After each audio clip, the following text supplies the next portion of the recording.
예, 유시민 전 보건복지부 장관이 노무현 재단 이사장으로 취임하면서 정치권이 술렁이고 있습니다. 유 전 장관의 정계 복귀는 없다고 밝혔습니다. 이 정치 복귀 가능성은 언제든 열려 있다는 게 대체적인 시각입니다. 네, 한국당 비대위는 연일 보수 대통합을 내세우고 있는데요. 이에 바른미래당을 압박하고 나서자 손학규 대표는 한국당과 내부를 향해 불쾌감을 드러냈습니다. 관련 내용 조혜진 전 새누리당 의원, 김현 전 더불어민주당 의원과 함께 살펴보도록 하겠습니다. 어서 오십시오. 예, 안녕하십니까? 반갑습니다. 예. 자, 유시민 전 보건복지부 장관 노무현 재단 이사장으로 취임을 했습니다. 자, 노무현 재단 이사장 시청자분들 많이 아실 겁니다. 글쎄요, 유 전 장관이 취임 일성으로 임명 공직 안 맡고 출마도 안 하겠다. 이게 이제 과거에 이사장으로 계셨던 분들이 정치권에서 어떤 역할을 했기 때문에 새로운 이사장이 과연 취임 일성으로 무슨 얘기를 할까. 특히 유시민 전 장관 같은 경우는 자기 여권의 대선 주자 후보로 거론됐기 때문에 굉장히 관심이었는데 이런 얘기를 딱 했단 말입니다. 어떻게 봐야 됩니까?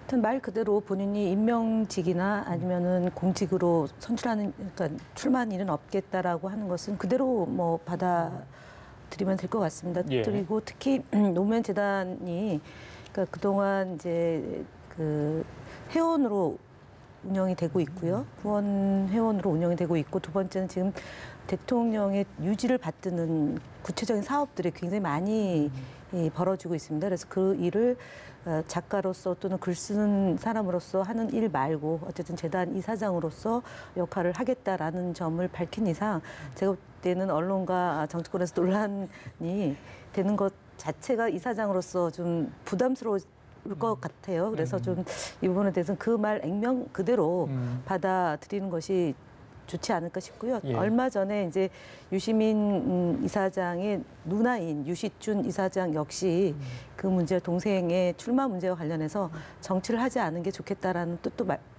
밝혔습니다. 가족들의 예. 생각도 마찬가지인 것 예. 같습니다. 그래서 저희가 볼 때는 유시민 이사장이 그야말로 대한민국의 미래 세대들에게 예. 노무현 대통령의 철학과 가치와 그동안 못다 이룬 그 꿈을 그러니까 저희가 제대로 하겠다라는 점 밝히고, 그다음에 많은 저서를 통해서 정말 읽기 쉽고 그다음에 이해하기 쉬운 책을 통해서 해야 할 일들이 이사장으로 많이 있을 것으로 보여집니다. 이사장 임기 4년입니까? 아니, 없습니다. 이사장이 임기 임기는 없습니까? 따로 없습니다. 그렇습니까? 네. 예, 제가 일부러 여쭤본 건데. 글쎄요, 본인이 그런 의사를 이제 없다, 정치할 의사가 없다 이렇게 밝혔는데 그런 의사를 밝혔다고 과연 그렇게 되겠느냐? 지지자들지 주변의 많은 분들이 아니다, 나서야 한다 할 경우에는 나설 수밖에 없지 않느냐 이런 얘기도 나오거든요. 예, 충분히 그렇게 생각할 수 있죠. 기본적으로는 저도 김 대변인 말씀처럼 유시민 이사장이 생각이 복잡한 사람도 아니고 막 머리를 이렇게 막 굴려가면서 말하는 사람, 또 생활하는 사람도 아니기 때문에 그리고 기본적으로 자유인이고 지금처럼 이제 책 읽고 또 그 소설 쓰고 작가로서 생활에 만족하고 있고, 이번에 이사장 맡은 것도 자원한 게 아니고 안 하겠다는 걸 본인이 옛날에 보좌관으로서 모셨던 그 이해찬 당대표가 안 맡으면 안 된다고 막 꾸역꾸역해서 이제 할 수 없이 맡은 그런 배경도 있었고, 그래서 그리고 이미 정치를 했지 않습니까? 장관도 했고 국회의원도 했고 당대표까지 했고, 안 한 건 대통령밖에 없기 때문에 너무 장관 한 번 더 하려고 국회의원 한 번 더 하려고 다시 정계 복귀할 가능성은 제가 보기에도 없어 보이고, 다만 좀 전에 이제 말씀하신 것처럼 문재인 대통령도 사실은 정치하고는 거리가 있었던 분이고 안 하려고 했던 분인데 그 진영에서 이 우리의 표를 하나로 끌어모으기 위해서는 구심점이 필요하고 결집할 수 있는 상징적인 존재가 필요한데 당신이다. 예. 그래서 3고 처리, 5고 처리해서 나왔거든요. 대통령까지 됐지 않습니까?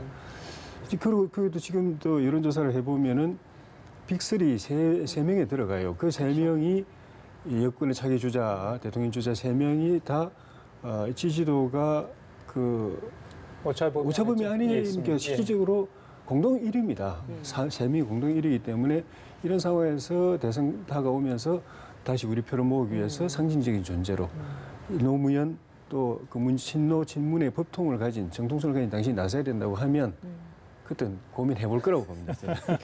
그러니까 지지율을 좀 보면 이게 차기 대권 주자 선호도 여론조사인데 뭐 유시민 이사장 같은 경우에는 11.1%, 그리고 이낙연 국무총리는 12.7%. 사실 굉장히 비등비등한 상황이라서 만약에 이제 대권이나 뭐 이런 정치 안 하겠다라고 이야기를 하게 된다면 그때는 이제 이 유 이사장을 향하는 지지율 표들은 어디로 가야 될 것인가라는 물음표가 남거든요. 제가 이제 그 얘기를 어저께 언론인으로부터 질문을 받았어요. 예. 그래서 뭐라고 말씀드렸냐면 우리 속담에 우물가에서 숭늉 찾는 격이라는 예. 속담인데 이 경우는 우물도 안 파는데 벌써 숭늉을 먹는다. 예. 그 성립이 안 되는 질문이다. 저는 그렇게 보고요. 너무 이제 그 관심이 초점이 되다 보니까 그런 이제 얘기가 나오는데 다음 대통령이 누구일지에 대한 설문이 너무 성급합니다. 제가 볼 때는 개인적으로 볼 때는 성급하고 지금 문재인 대통령이 그 국정 운영을 잘하고 계시고 그 성과를 잘 이어갈 다음 정부를 만드는 거고요. 저희 더불어민주당에서는 어쨌든 20년 연속 집권을 통해서 지금 구축되고 있는 각종 그런 정치, 경제, 사회, 문화, 재반에 걸친 그런 적폐를 청산하고 국민들이 요구하는 그런 정말 나라다운 나라를 만들 수 있는 분이 가장 적임자가 누구이냐라는 예. 것은 국민들이 판단할 것이고 또 더불어민주당에 소속되어 있는 당원들이 이제 많이 이제 수기 과정이 있을 거라고 저는 보고요. 예. 지금은 아직은 이유시민 이사장이 이제 어제 취임했고 예. 그리고 이사장으로서 역할에 맡은 소임을 다 하셔야 되는 거 아니겠습니까? 예. 그렇고 그다음에 당이 가야 될 길, 다음 대통령이 누구인가 또는 이끌어갈 사람이 누구인가는 아직은 좀 시기상조이다라고 예. 봅니다. 어제 예. 이제 봉화마을을 찾았는데 권양숙 여사 공직 안 한다는 말 왜 해가지고 그러냐 말하지 말지 그랬냐 이런 이야기를 했다고 합니다. 글쎄 어떤 이야기인지 농담이시겠죠 뭐. 사실은 권양수 여사님은 2002년도에 그러니까 그 노무현 후보의 지위가 흔들릴 때 그러니까 당시 그 모 방송에서 진행하는 그 시쳇말로 잘 나가던 방송인이었던 예. 분이 그것을 접고 노무현 후보 구하는데 맨 앞장섰던 분으로서 매우 고마워하고 대통령 돌아가신 대통령도 예, 그랬고 그것을 옆에서 잘 지켜봤기 때문에 권양수 여사께서 예. 덕담으로 말씀하셨다라고 봅니다. 네. 그래요. 알겠습니다. 이사장으로 된 것이 누구보다 아마 기뻐하시지 않았나. 필요하면 그렇게 글 쓰는 봅니다. 공간까지 내주겠다 이런 말씀하셨다고 하죠. 예, 알겠습니다. 자, 그러면 전임 이사장 얘기 좀 하겠습니다.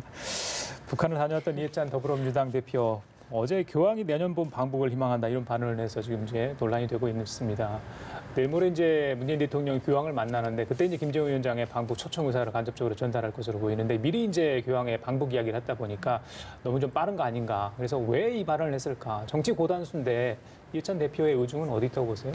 일단은 김정은 위원장이 교황을 만나서 의견을 나누면 어떠냐라는 얘기를 이미 지난 그 3차 평양 방문 시 대통령이 얘기했고 그 부분에 대해서 김정은 위원장이 어쨌든 열렬히 환영한다라고 얘기했고 그다음에 그 김희중 대주교께서도 예, 예. 남북이 화해와 평화의 길로 가고 있다라는 걸 교황청에 잘 전달하겠다라는 게 이제 지난번 백두산에서의 대화 내용이 이제 공개가 된 거라고 봅니다. 그래서 이해찬 대표는 사실은 지금 현재 늦본 문익환 목사님의 그 통일맞이 재단 이사장도 겸직을 하고 계십니다. 그리고 오랫동안 통일운동과 민주화운동에 앞장섰던 분이고요. 직전에 외교안보통일 국정자문회 의장을 맡았습니다. 당에. 예, 그리고 대북 특사는 아니지만 2007년도에 동북아 특별위원회 위원장 자격으로 평양을 방문했던 경험도 있고요. 그래서 어쨌든 이 평화 공존 체제로 가는 이 마당에서 어쨌든 교황이 이 방북을 했으면 좋겠다라는 의사는 이미 교황청에도 전달이 된 거고요. 공개적으로 전달이 된 거라고 저는 봅니다. 그래서 어쨌든 18일 날 만나서 대통령께서 다시 한번 말씀을 하시겠죠. 희망한다라는 의사의 피력이라고 저는 봅니다. 그러니까 내년 봄에 교황이 반드시 방북을 해주길 희망한다. 저는 희망한다의 방점이 있다고 봅니다. 예. 그래서 이 문제를 가지고 일부 언론과 이제 마치 대표가 좀 앞서가는 것이 아니냐라는 건데 예, 예. 사실은 정치인은 남북관계가 경색됐을 때도 대북 특사를 파견했으면 좋겠다는 희망을 전달한 적이 있고요. 남북 정상회담이 시작되기 전에 남북 정상회담의 필요성을 제기한 적이 있습니다. 그렇기 때문에 당 대표이기도 하고 한 정치인이기도 하고요. 그렇기 때문에 이런 뜻을 그러니까 국민의 뜻을 담아서 당 대표가 얘기한 것이 그렇게 논란이 될 성질의 것인가라고 생각이 듭니다. 그래서 어쨌든 희망하는 내용을 어저께 말씀하시지 않았나 그렇게 봅니다.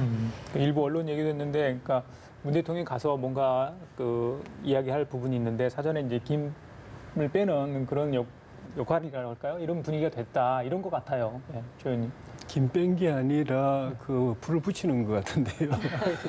물론 이제 기왕청에서는 뭐 한국의 당대표 말 또는 뭐 심지어 대통령 말보다도 김정은 위원장이 초청을 의사했다면 위원장의 공식적인 초청이 와야 된다. 그래야 우리가 가부간에 입장을 표명할 수 있다는 그런 입장이긴 한데 어쨌든 간에 그걸 성사시키기 위한 여러 가지 노력 중에 한 부분인 것 같고 이해찬 대표 개인을 놓고 보면은 문재인 정권의 국정을 자기가 일정 부분 주도하겠다. 주도적으로 이끌어가겠다는 그런 그 포부와 자신감의 표현 중에 하나라는 생각이 듭니다. 이건 특히 이제 외교적으로도 민감한 부분인데도 불구하고 이렇게 하는 거는 이 일뿐만 아니라 그 전에 계속 지금 당대표 되고 나서 이슈를 터뜨리고 있거든요. 그렇죠. 북한에 가가지고 그 국가보안법 개폐 필요성 이야기했던 거라든지 또 그 국감장에서 강경화 외교부 장관 통해서 오해사 조치 해제 문제를 뭐 제안했다든지 뭐 이런 전반적인 것들이 굉장히 예민하고 또 논란이 많은 문제인데도 직접적으로 제기를 하는 거는 그는 자신감의 표현도 있고 정부가 앞장서서 하기 어려운 곤란한 부담스러운 부분을 정치적으로 좀 자유로운 입장에서 이슈를 제기하겠다는 그런 이제 뜻도 있는 것 같고 과거에 노무현 대통령 때 총리하시면서 사실 실세 총리를 했었거든요. 사실상 책임 총리의 모습을 보여줬었는데 지금 당 대표로서는 국정을 주도하는 실세 대표로서의 역할을 자기가 확실히 하겠다는 그런 뜻의 표현이라고도 보여집니다. 거기서 좀 용어를 전 가급적이라면 제가 이제 제안 드리면 실세라기보다는 책임 총리였고요.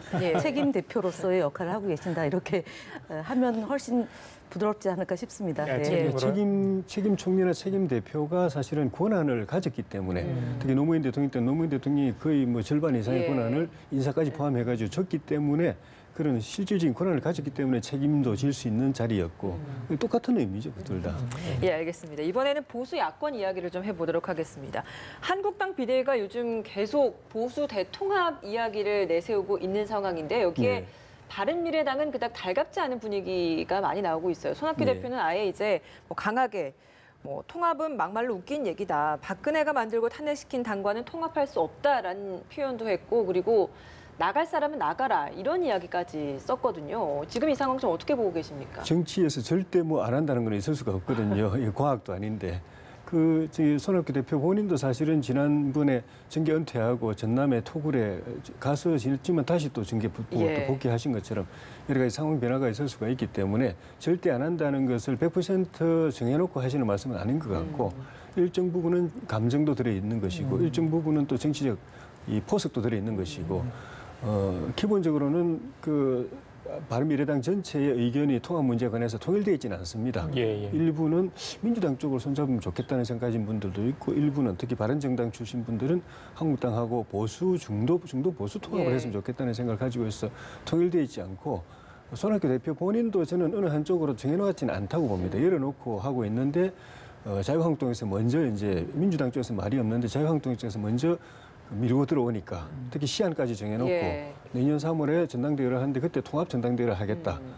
바른미래당도 여기 참여해서 당대표 출마하시라 이런 이야기까지 하고 있는 상황에서 당 내부의 의견은 정리가 안 돼 있고 자칫 잘못하면은 이런 한국당이 그 드라이버에 통합 드라이버에 자기가 끌려가는 그리고 통합이 되더라도 통합이 되더라도 또 이게 그 흡수 통합이 돼버릴 수 있는 이런 상황에서 이건 일단 막아야 되겠고 또 당내에서 이탈이 있는 것도 또 막아야 되겠고 한 여러 가지 포석 때문에 또 어떤 좀 그 표현을 보면 약간 감정적인 것도 있는 것 같긴 하지만 어쨌든 간에 세게 좀 틀어막아야 되겠다는 의사가 이런 식의 표현으로 나타나는 것 같습니다. 당내 통합을 해도 시원찮은데 나갈 사람은 나가라. 그만큼 이제 국민의당과 바른정당 예전에 그런 멤버들 사이에 간격이 있다. 지난번에 판문점 비준 동의안도 좀 이견이 있지 않았습니까?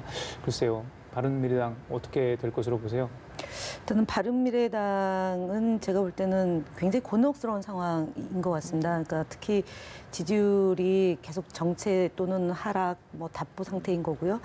122석을 갖고 있는 자유한국당에서 계속 그 손짓을 하고 있는 거 하고 아닙니까? 있죠. 그래서 자유한국당이 그렇게 하는 것은 자유한국당의 지지율을 제고시키기 위한 하나의 방책인 것 같고요. 그다음에 바른미래당을 유축시키려고 하는 그런 그 이제 정략적인 접근 방식이다라고 네. 보여집니다. 그래서 사실은 손학규 대표가 뭐 나갈 사람은 나가라라고 얘기하지만 나가고 싶은 마음이 굴뚝 같은 분들이 꽤 여럿이 있을 것으로 저는 보여집니다. 그래서 예. 그러나 이제 또 자유한국당 내가 속내가 좀 복잡한 거 아니겠습니까? 그래서 지금 뭐 그 홍준표 전 대표나 아니면 김무성 전 대표에 대해서 또 그 이제 조직 특위위원께서 문제를 강하게 제기하고 있는 거고 김병준 위원장 역시도 이제 그 묻어가고 있는 상황이기 때문에 자유한국당도 이제 국정감사가 끝나는 시점부터 해서 당내의 이 갈등이 노골화될 것이라고 보여지기 때문에 예. 하여튼 바른미래당도 속이 시끄러운 거고 자유한국당은 이제 겉으로 시끄러워질 수 있는 상황이 곧 전개될 거다라고 예. 보여집니다. 그래서 여기서 가장 중요하게 보는 점 중에 하나가 유승민 전 후보의 스탠스이지 않을까 싶습니다. 지금 그 어떤 얘기도 공개적으로 잘 안 하고 있는 상황인데 그러면 이제 결국은 지난 대선의 후보였던 분, 그러니까 홍준표 전 대표와 유승민 전 대표가 어떤 입장으로 향후 전국을 끌고 갈 거냐. 예. 이것이 이제 관전 포인트일 것 같습니다. 예. 네. 네, 이번에는 국감 이야기를 좀 해보도록 하겠습니다. 이제 2주 차에 접어들었는데 이제 오늘은 한국재정정보원 국감이 이뤄집니다. 이게 비인가 정보 유출 논란이 됐던 그 장본 기간이라고 좀 할 수 있을 것 같은데 예. 오늘 좀 어떻게 좀 예상을 하십니까? 더 또 치열한 또 공방이 이루어질까요? 어떻게 보십니까? 이거는 전에도 제가 말씀드린 것처럼 지난번에 국회 특활비 문제로 국회가 굉장히 이 여론의 난타를 받고 또 많은 걸 내려놓고 이렇게 하면서 국회뿐만 아니라 정부기관 전체가 이 문제에서 좀 투명하게 돼야 된다. 네. 예산 사용 부분, 특히 특활비 사용 부분 이런 부분 투명하게 돼야 된다고 이제 국정감사에서 이걸 제대로 제기하겠다고 이제 예고를 한 부분인데 한국당 안에서 특히 이제 심재철 의원이 미리 자료를 다 국감 자료를 확보하는 과정에서 비공개 자료들이 많이 이제 입수가 됐고 그 자료들을 이제 분석하면서 그 예산 사용 규정에 어긋난 그 예산 그 지출이 많다 예. 이런 걸 이제 이야기를 하고 또 민주당에서는 그런 자료를 다운받은 것이 불법이다 해서 이제 고소 고발도 이루어지고 이렇게 된 상황인데. 지금까지 진행되는 상황을 보면은 한국당이나 심재철 의원이 당초에 굉장히 강하게 이렇게 문제 제기를 했던 거에 비하면은 좀 이제 다운된 상태라서 이렇게 그냥 가는 것인지 아니면은 국감을 계기로 해서 다시 한번 또 이제 그 이슈를 이제 그 불을 붙이려고 하는 것인지 이제 오늘 좀 이제 봐야 될 것 같아요. 예. 또 심재철 의원 경우에 새로운 의혹을 또 제기할 것인지 그동안 자료를 가지고 예. 그렇지 않고 그냥 이걸로 마무리 지을 것인지 그에 따라서 뭐 그래 되면 민주당도 기왕에 뭐 이제 그 수사 의뢰도 해놓은 상태이기 때문에 정치적으로는 더 논란을 안 삼을 가능성도 저는 있지 않겠나. 검찰에서 알아서 해결하라 쪽으로 갈 가능성이 있어 보입니다. 예. 오늘 이제 그 기재부하고 그 고소 고발이 돼 있기 때문에 민주당 쪽에서는 심재철 의원을 제적 배제하려는 그 기재위에서 그렇게 주장을 하고 있는 것 같아요. 이게 국감법에 뭐 그렇게 돼 있는 건 모르겠습니다만은 그 민주당 쪽에서는 그 심재철 의원이 참석해서는 안 된다 이렇게 보시는 건가요? 그 입장은 확고부동합니다. 그러나 또 기재위 국정감사를 파행으로 가는 것은 또 적절한지에 대한 고민이 예. 있을 것 같습니다. 다만 심재철 의원이 불법한 방식으로 문건을 취득한 것은 명료한 것이고 두 번째로는 그 취득한 문건의 내용 사실관계 확인 안 하고 폭로전으로 일관하게 하면서 그러니까 정치권에 대한 불신을 가중시켰다는 정치적 책임이 있는 거고요. 마지막으로 이제 법적 책임을 반드시 져야 되는 상황이 곧 도래할 거다라고 보여집니다. 그래서 제가 볼 때는 기재위에서 다뤄야 될 현안이 많이 있기 때문에 예. 파행으로 가기보다는 국감을 좀 하는 방향으로 진행하지 않을까 그렇게 전망을 해봅니다. 알겠습니다. 예. 잠시 뒤에 국회 출입하는 기자 통해서 어떤 상황이 있는지 좀 지켜보도록 우리가 알아보도록 하고요. 이번 주에 19일에 이제 경기도 국감이 있습니다. 이재명 도지사 취임한 지 얼마 안 됐는데 사실 이번 국감이 이재명 지사의 청문회가 될 수도 있다 이런 얘기가 벌써 나오고 있습니다. 워낙 많은 의혹과 스캔들이 있는데요. 사실은 또 강용석 변호사는 저 김부선 씨를 국감장에 상고인으로 불러야 한다까지 이야기되고 있거든요. 국감장 분위기 벌써부터 지금 언론의 관심인데 어떻게 예상을 하세요? 저는 사실은 뭐 그 성남시장 시절에 이미 검증을 받았던 내용을 이제 재탕 삼탕 해서 이번 그 경기도지사 선거 때 진행이 됐던 것이고요. 새롭게 쟁점이 됐던 것은 이미 고소 고발을 한 측에서 그것을 취하하지 않았습니까? 그리고 이제 어저께 경찰에서 이제 이 논란이 됐던 그 개정주에 대해서 이재명 도지사의 부인이 아니다라고 이제 얘기가 나온 마당입니다. 그리고 나머지 이제 뭐 스캔들과 관련된 것은 일방적 주장이고 사실은 입에 올릴 수도 없는 내용을 갖고 공직에 있는 분을 특히 더불어민주당 소속되어 있는 도지사에 대해서 나쁘끄러운 일을 지금 벌이고 있습니다. 그래서 제가 볼 때는 곧 조만간 진실이 밝혀질 거라고 보고요. 이번 경기도 그 국감에서는 뭐 그 경기도 도정에 대한 지난 남경필 도지사 시절에 벌어졌던 일들에 대해서 국정감사가 주로 있고 나머지는 뭐 임기 중에 저희가 이제 지방선거 직후에 있었던 일들까지 포함해서 뭐 여러 가지 새로운 제안들을 했고 그 부분에 대해서 의원들이 저희 당 의원들은 이제 질문을 뭐 정책 국감을 할 것이고요. 야당은 야당대로 공세를 하겠지만 아무리 국감이 가짜 뉴스를 생산한다 하더라도 보호가 되겠지만 과도한 것은 저는 제가 볼 때는 안행위 의원들의 면모를 보면 꼭 그렇게만은 아닐 거다라고 보여집니다. 예. 조 의원님께서는 경기도 경기도 국정감사 어떻게 좀 예상을 하고 계십니까? 그 이재명 지사 관련된 혐의는 크게 이제 네 가지인데 하나는 막말, 하나는 이제 그 형제 정신명 강제 입원, 그리고 조폭 유착, 그리고 여배우 지금 스캔들. 여배우 스캔들인데 맨 첫 번째 거하고 마지막 번째 거는 어떻게 보면 윤리적인 문제 또는 뭐 사생활에 관한 문제고 그 두 번째, 세 번째 거는 이제 공적인 문제인데 결과적으로는 첫 번째하고 마지막 것도 그 지난번 당내 경선 과정에서 그 고소고발이 당내 경선이 아니라 지사 선거 과정에서 고소고발이 되는 바람에 검찰로 이제 다 넘어가 있는 상태라서 이제 이거는 뭐 개인적인 일이 아닌 그런 문제가 되어버렸는데 결과적으로는 저는 결론만 말씀드리면은 경찰이 빨리 수사를 하는 것이 수사를 빨리 해서 진실을 규명하는 것이 제일 확실한 방법 같아요. 정치적으로 논란 또 배우하고 나와가지고 이렇게 막 공방을 주고받고 하는 것들은 국민들의 호사가들의 이목은 끌지 모르겠지만은 별로 바람직하지도 않고 이게 휩쓸려 가지고 이 지사가 지사 되자마자 의욕적으로 발표한 여러 가지 정책들도 다 묻혀버리고 그런데 도민들에게도 이제 좋지 않은 것 같은데 어떤 이유인지 모르겠는데 경찰이 이 사건을 빨리 신속하게 진상규명을 안 하고 자꾸 끌면서 결과적으로는 이재명 지사는 상처를 계속 입고 도정은 표류하고 이렇게 되고 있어가지고 정치적 공방 국감장에 누구를 데려와가지고 대질신문하니 이런 것보다도 또 그렇게 해서 뭐 얼마나 또 진실이 규명될지도 사실 뭐 의문이고 사법당국에서 빨리 사건 처리를 해가지고 진실을 규명하고 매듭을 지어주는 것이 바람직하고 알겠습니다. 그 과정에서 또 이재명 지사도